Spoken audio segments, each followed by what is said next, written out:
माननीय सदस्य अपना आसन ग्रहण करें।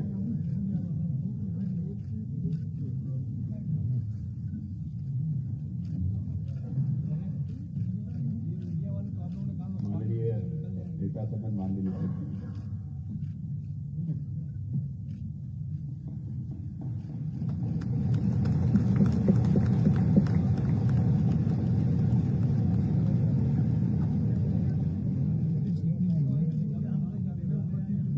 अध्यक्ष जी,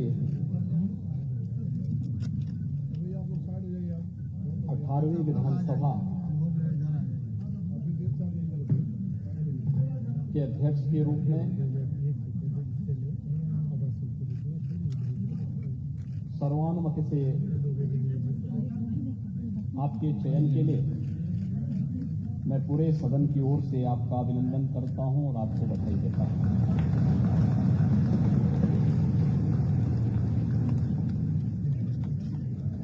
ये बड़ा सुखद संजोग है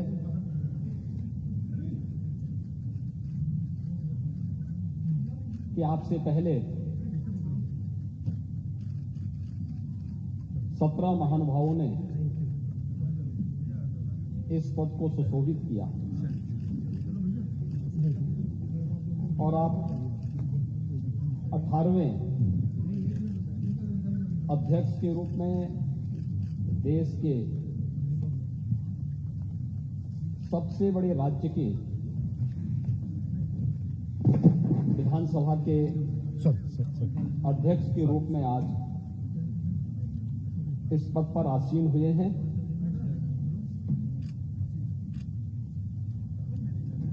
मैं हृदय से पूरे सदन की ओर से आपका अभिनंदन करता हूं।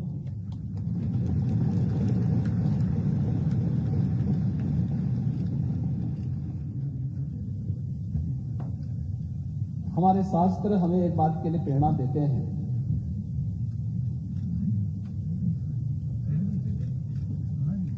कि जब भी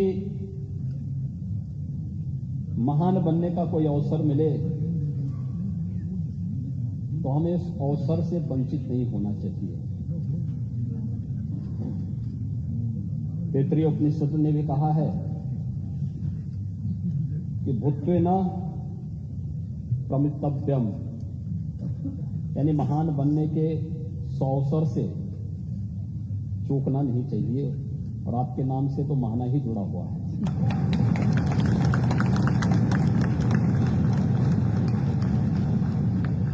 स्वाभाविक रूप से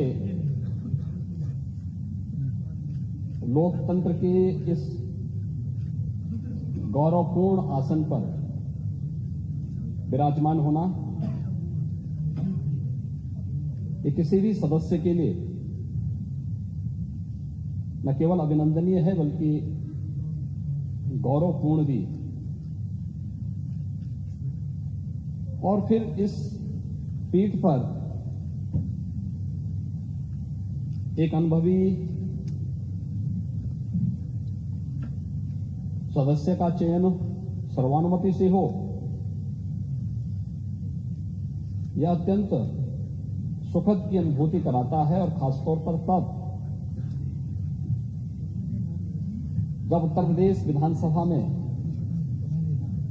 अभी बहुत दिन नहीं हुए हैं, मार्च प्रथम सप्ताह में दोनों ओर से मिसाइलें चल रही थी और उस समय हर व्यक्ति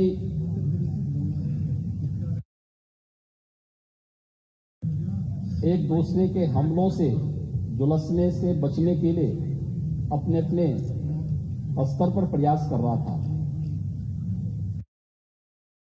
लेकिन ये भारत में ही संभव हो सकता है और भारत में भी उत्तर प्रदेश में ही कि राजनीतिक मतभेद भले ही कितने क्यों न हो, लेकिन लोकतंत्र को पुष्ट करने के लिए सर्वानुमति का रास्ता अपनाने और लोकतंत्र की गरिमा को और उसकी मर्यादा को बनाए रखने के लिए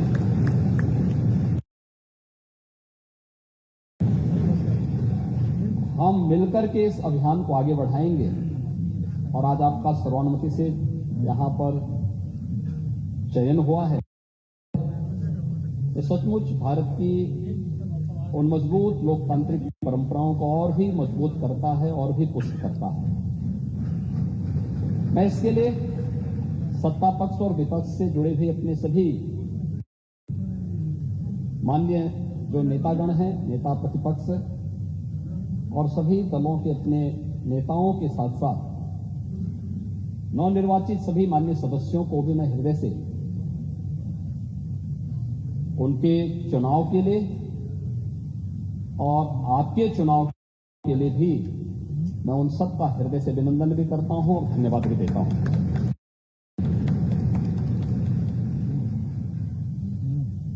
अध्यक्ष जी, जब हम लोग उत्तर प्रदेश विधानसभा की बात करते हैं तो इस विधानसभा के पहले अध्यक्ष के रूप में राजर्षि श्री पुरुषोत्तम दास टंडन जी का नाम आता है। उन जैसे मनुष्यों ने इस सदन की गरिमा को, इसके उच्च संसदीय मर्यादाओं और मानदंडों को स्थापित करने का कार्य किया था और उसके बाद से श्री आत्माराम गोविंद खैर जी ने 3 बार उत्तर प्रदेश विधानसभा के अध्यक्ष को सुशोभित किया। श्री केसरीनाथ त्रिपाठी जी ने 3 बार उत्तर प्रदेश विधानसभा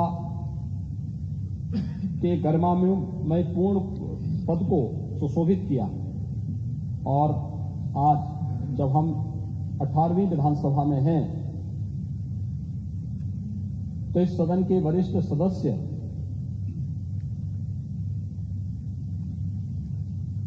श्री माता प्रसाद पांडे जी ने भी 2 बार विधानसभा अध्यक्ष के पद को सुशोभित किया है। आज भी इस सदन के माननीय सदस्य चुने गए हैं।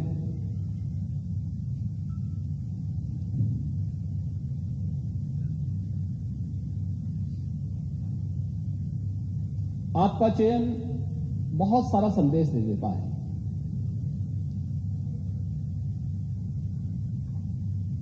ये संदेश अध्यक्ष पद जैसे गरिमामय पद के लिए तो है ही, हमारी लोकतांत्रिक परंपराओं को पुष्ट और मजबूत करने की दृष्टि से भी महत्वपूर्ण है और उससे भी महत्वपूर्ण कि लोकतंत्र के जो 2 पहिए हैं, एक सत्ता पक्ष है, एक विपक्ष है, दोनों मिलकर के उत्तर प्रदेश की 25 करोड़ जनता के सर्वांगीण विकास के कार्यों को भी एक नई ऊंचाई तक पहुंचा करके नए भारत का नया उत्तर प्रदेश बनाने में अपना योगदान दे सकते हैं। और यह संदेश उत्तर प्रदेश की कोटि-कोटि जनमानस के बीच में एक बहुत सकारात्मक संदेश देता है। हमने अभी मार्च प्रथम सप्ताह तक चुनाव के दौरान देखा, एक दूसरे पर आरोप प्रत्यारोप, आक्षेप और बयानबाजियों का जो दौर चलता रहा, हर दल अपने अनुसार करता था।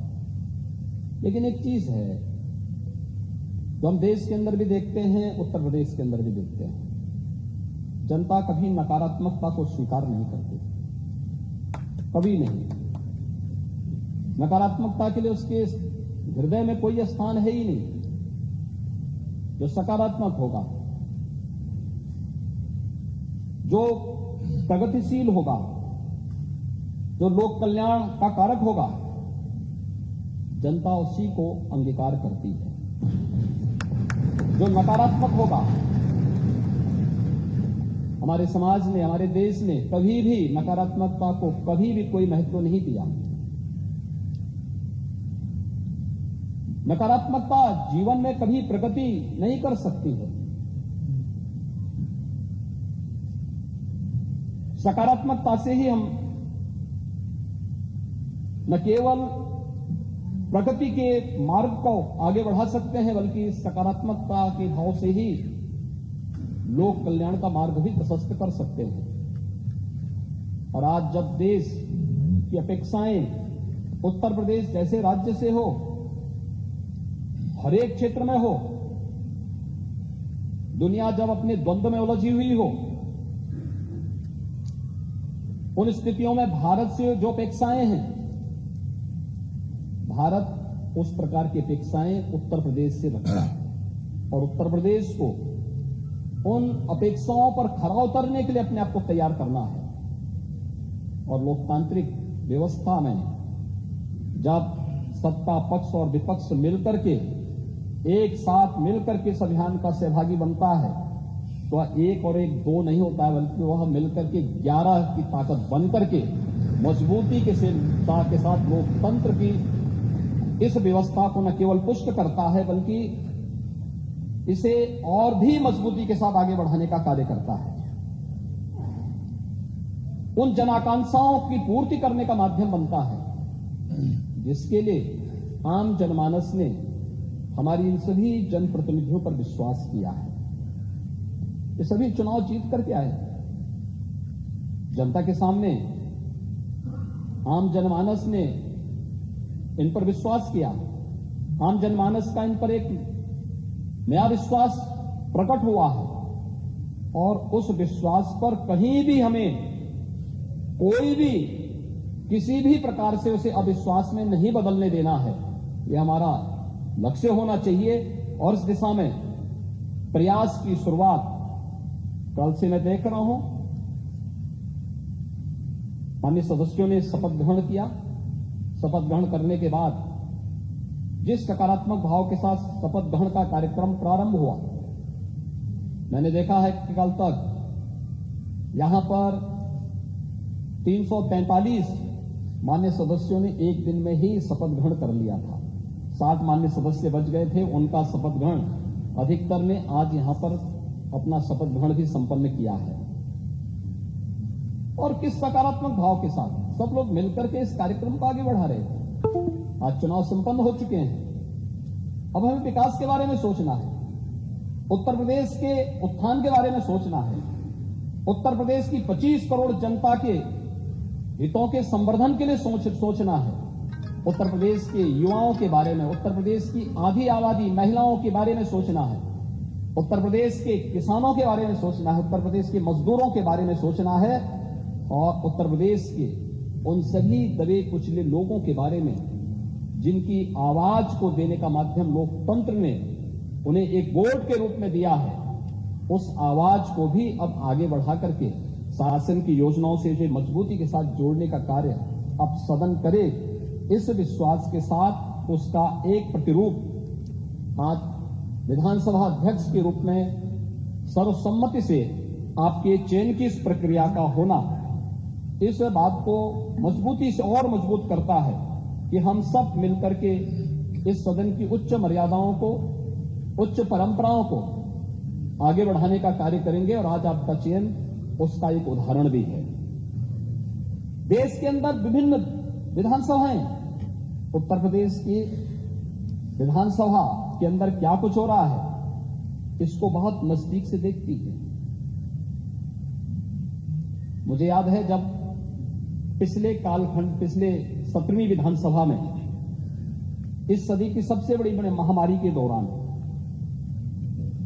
हम लोगों ने विधानसभा के सत्र को यहां पे संचालित करने का निर्णय लिया। बहुत सारे प्रश्न उठ रहे थे कि कोरोना में सदन चलाना क्या आवश्यक है। हम लोगों ने कहा देखिए संवैधानिक बाध्यताएं हैं और विधायी कुछ कार्य संपन्न होने आवश्यक है, इसलिए हम लोग उसकी कोई व्यवस्था देने जा रहे हैं। हम लोगों का सत्र बहुत संक्षिप्त सत्र था, लेकिन सत्र कैसे हमने संचालित किया है, विभिन्न राज्यों से मेरे पास फोन आते थे कि कैसे आपने सदन का संचालन किया, कैसे इस कार्यक्रम को आगे बढ़ाया। और 17वीं विधानसभा तो इस मामले में बहुत रिच रही है कि उसने बहुत सारे ऐसे कार्य किए जो वास्तव में कार्यकाल 17वीं विधानसभा में सरकार को भी, माननीय सदस्यों को भी 3 वर्ष का ही कार्यकाल का एक अवसर प्राप्त हुआ था।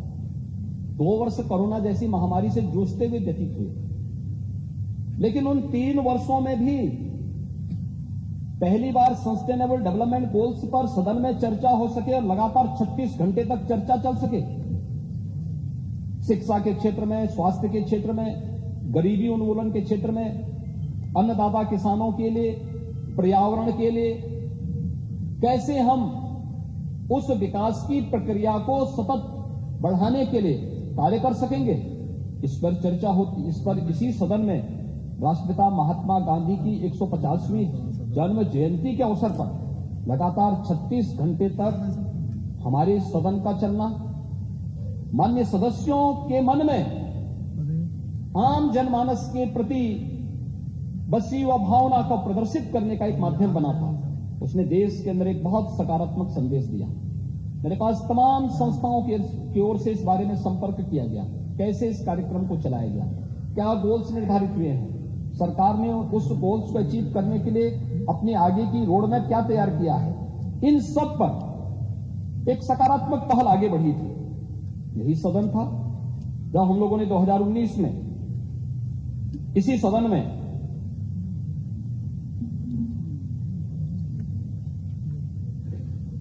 छब्बीस नवंबर 2019 को संविधान को अंगीकार करने के दिवस को, उसकी 70वीं वर्षगांठ पर एक विशेष सत्र का आयोजन संविधान से संबंधित और बाबा साहब भीमराव अंबेडकर के प्रति श्रद्धा और सम्मान का भाव व्यक्त करते हुए इस अवसर पर एक विशेष सत्र हम लोगों ने आयोजित किया था। और तीसरा विशेष सत्र भी आयोजित हुआ था जब 31 दिसंबर 2019 को संविधान के 126वें संशोधन विधेयक के समर्थन के लिए हम लोगों ने एक विशेष सत्र यहां पर आयोजित किया था, जो अनुसूचित जाति जनजाति से संबंधित, उनके हितों से संबंधित एक विशेष सत्र आयोजित किया गया था। 2020 के प्रारंभ में 7वें राष्ट्रमंडल संसदीय संघ भारत परिक्षेत्र का एक ऐतिहासिक सम्मेलन भी यहां पर आयोजित हुआ था। श्री हृदय नारायण दीक्षित जी के मार्गदर्शन में, उनके नेतृत्व में 17वीं विधानसभा ने जिस गरिमामयी तरीके से सत्र के संचालन को उन्होंने अपनी विद्वता से, अपने सार्वजनिक जीवन के अनुभव से आगे बढ़ाने का कार्य किया था, अत्यंत अभिनंदनीय रहा।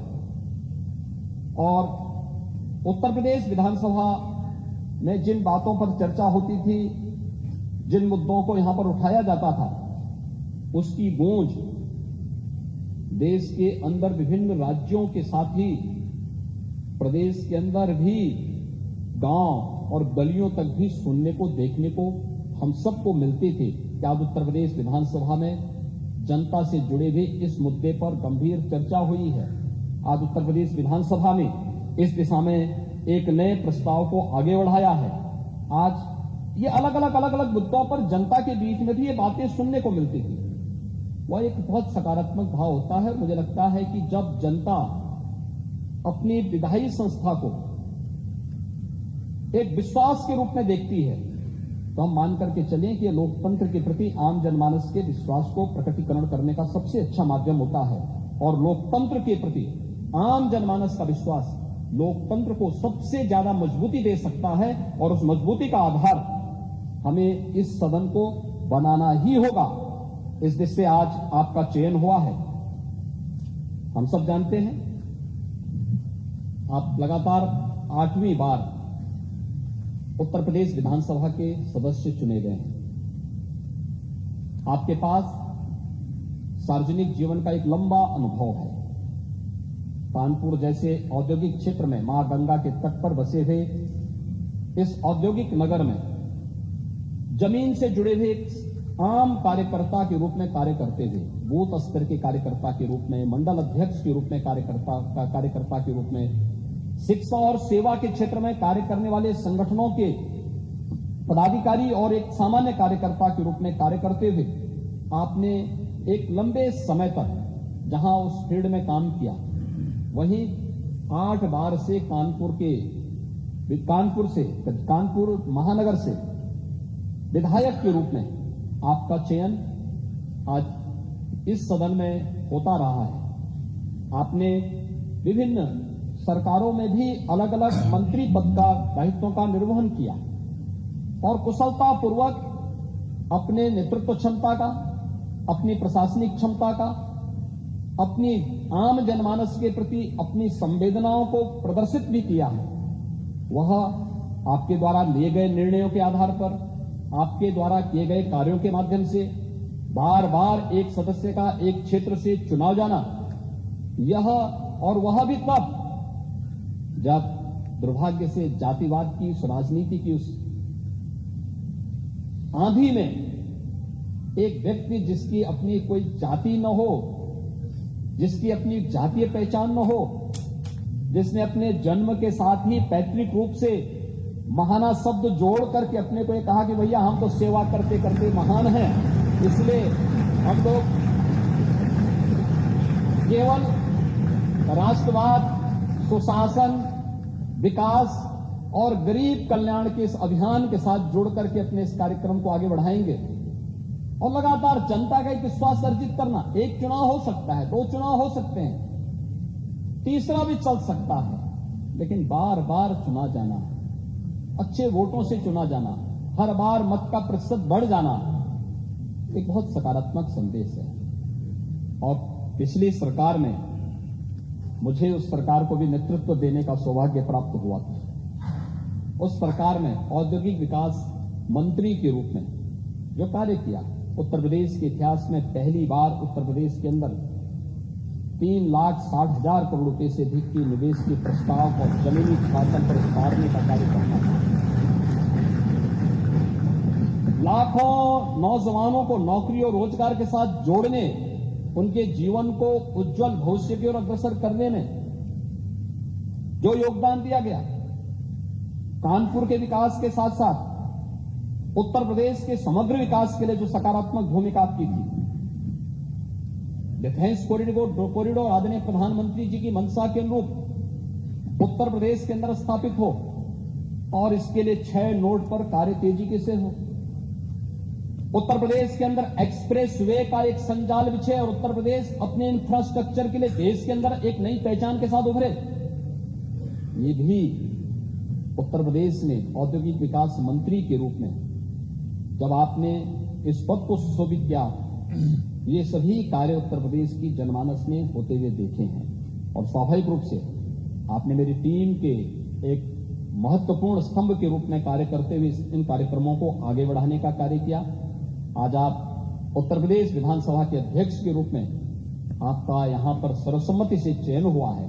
मैं इसके लिए आपको हृदय से अभिनंदन करता हूं, आपको हृदय से बधाई देता हूं और अपनी शुभकामनाएं भी देता हूं। आपका चयन ऐसे समय में हुआ है जब यह देश आजादी का अमृत महोत्सव मना रहा है। ये आजादी का अमृत काल है। अमृत काल के लिए प्रधानमंत्री जी ने आगामी 25 वर्षों के लिए कुछ लक्ष्य निर्धारित किए हैं देश के अंदर, और देश के लिए जब कोई लक्ष्य निर्धारित हो तो देश की सबसे बड़ी आबादी के राज्य के लिए तो उन लक्ष्यों को प्राप्त करना और भी महत्वपूर्ण हो जाता है, क्योंकि अगर भारत को समयबद्ध ढंग से उन लक्ष्यों को प्राप्त करना है तो उसमें अग्रणी भूमिका के रूप में उत्तर प्रदेश को आना ही होगा। उत्तर प्रदेश की सबसे बड़ी भूमिका होनी ही चाहिए, क्योंकि सबसे बड़ी आबादी का राज्य है। 25 करोड़ की आबादी देश के अंदर अन्य किसी भी राज्य को हम देखेंगे तो उसकी आबादी उत्तर प्रदेश की आधी से कम ही है। और जब हम लोग देश की बात करते हैं तो इसकी शुरुआत उत्तर प्रदेश से होनी चाहिए, और अमृत काल में आप उत्तर प्रदेश के विधानसभा के अध्यक्ष बने हैं, यह अत्यंत सौभाग्य का क्षण है और इसके लिए मैं आपको हृदय से बधाई देता हूं। महोदय, मैं विश्वास व्यक्त करता हूं कि आपके नेतृत्व में उत्तर प्रदेश की हमारी 18वीं विधानसभा एक सुनिश्चित लक्ष्य को प्राप्त करने में सफल होगी। हम निरंतर उत्तर प्रदेश के विकास को आगे बढ़ाने में सफल होंगे। मैं अपने सभी नवनिर्वाचित माननीय सदस्यों को भी हृदय से उनके चयन के लिए, उनके निर्वाचन के लिए और उनके द्वारा शपथ ग्रहण किए जाने के लिए भी मैं हृदय से उनका अभिनंदन करता हूं, उन्हें बधाई देता हूं। 5 वर्ष का उनका जो कार्यकाल है, ये जन अपेक्षाओं पर खरा उतरने का एक उन्हें माध्यम मिला है। अगर शासन की योजनाओं को समयबद्ध ढंग से वे आम जनमानस तक पहुंचाने में सफल होंगे तो आपकी तरह वे भी बार बार चुने जाएंगे और इन्हीं में से कोई सदस्य एक दिन उस पद को सुशोभित करके फिर से अध्यक्ष पद को आगे बढ़ाने का कार्य करेगा। ये जानने का, सीखने का, क्योंकि सदन की परंपराएं तो हम लोग परंपरागत रूप से आगे बढ़ाते हैं। जो कुछ भी हम सीखते हैं, जानते हैं, संसदीय कार्यों के माध्यम से जो कुछ भी अनुभव हमारे सामने आता है, वही परंपराएं आगे बढ़ती हैं और सदन की परंपराएं इसी रूप में आगे बढ़ती रहेंगी।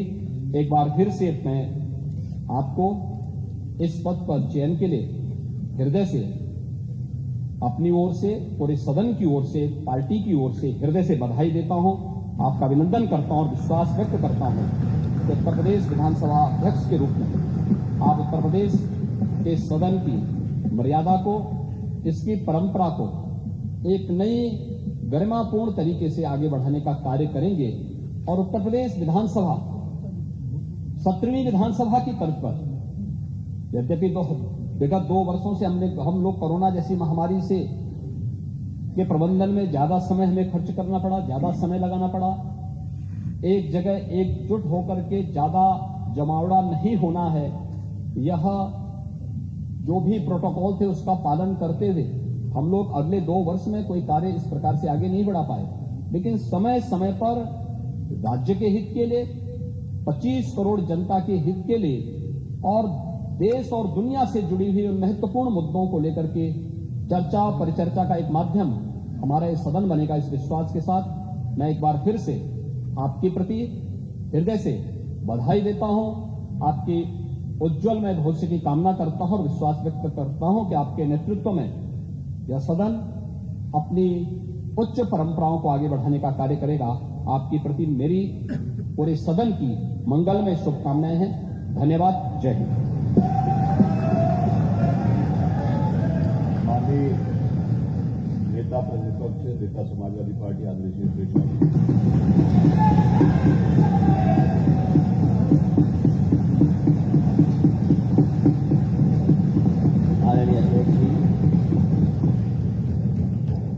भारत के सबसे बड़े प्रदेश के उस विधानसभा কবিতা প্ৰেমীসকলৰ বাবে এটা নতুন খবৰ। আপোনালোকৰ মন সজীৱ আৰু সতেজ কৰি তুলিবলৈ 21টা কবিতাৰে সজাই পৰাই কবি সুমি ৰহমানে প্ৰকাশ কৰিছে এখনি কবিতা পুথি বিহগী মন। বিহগী মন কবিতা পুথিখন আপোনাৰ হাতত পাবলৈ যোগাযোগ কৰক। এই নম্বৰত, এই ঠিকনাত যোগাযোগ কৰক।